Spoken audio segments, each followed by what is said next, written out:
I've been wearing the Undefeated 4s for the last 3 months. Find out in this video if they were worth the cop.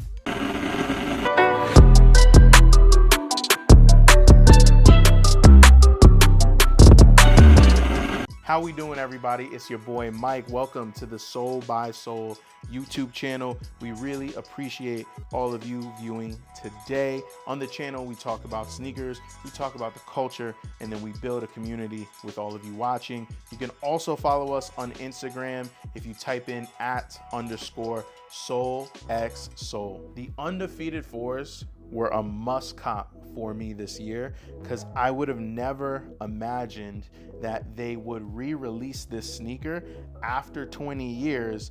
It's one of the most coveted pairs of Jordan 4s and collaborations.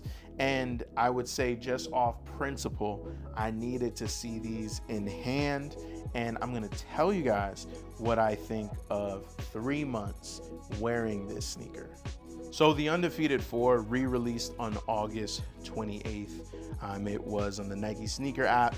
It was well talked about. It was at different retailers and seemingly a pair that had a lot of stock. I think the idea was to bring it back and allow people to get the sneakers. I think this gives you a pop of color, but it's sort of subtle too. That army green that you don't see every day.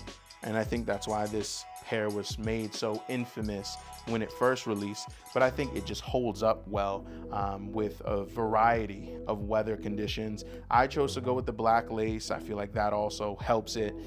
There is the orange lace color. You'll tell these hits of orange on the tongue, on the back of the tongue, on the outsole. So that's something they went for, and I think that just some way somehow works. The orange and the army green. I've been keeping these at the door and putting them on to go to work, to go to special occasions, when it's the weekend running errands.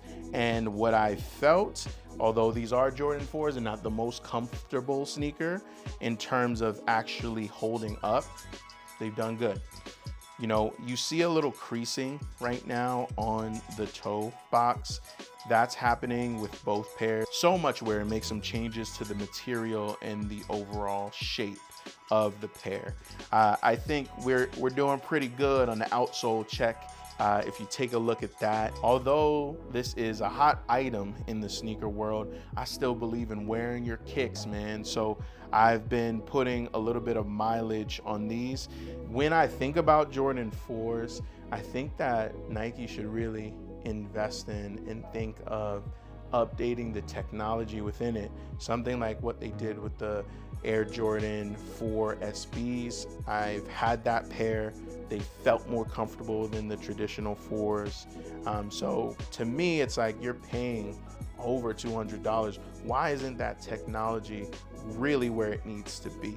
And that goes for a number of the Air Jordan models. And I feel like what you're seeing is competition across the board with other brands. A New Balance, a Saucony, and Asics. They have their exclusive or their sought after pairs that are also comfortable. If I had to kind of grade how these have held up in terms of just the way they look, the creasing, the changes over 3 months, I'd give them like a B, to be honest.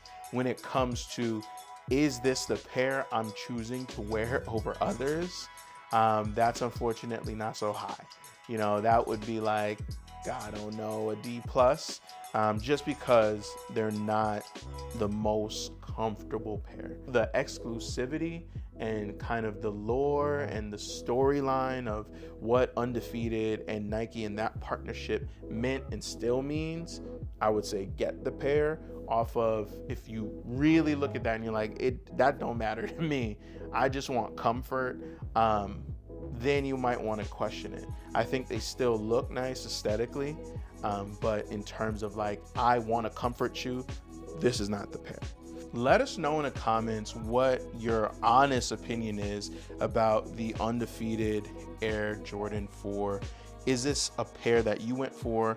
Are you still looking for? Do you still want? Also, subscribe to the channel, like this video, follow us on IG for more content. Peace.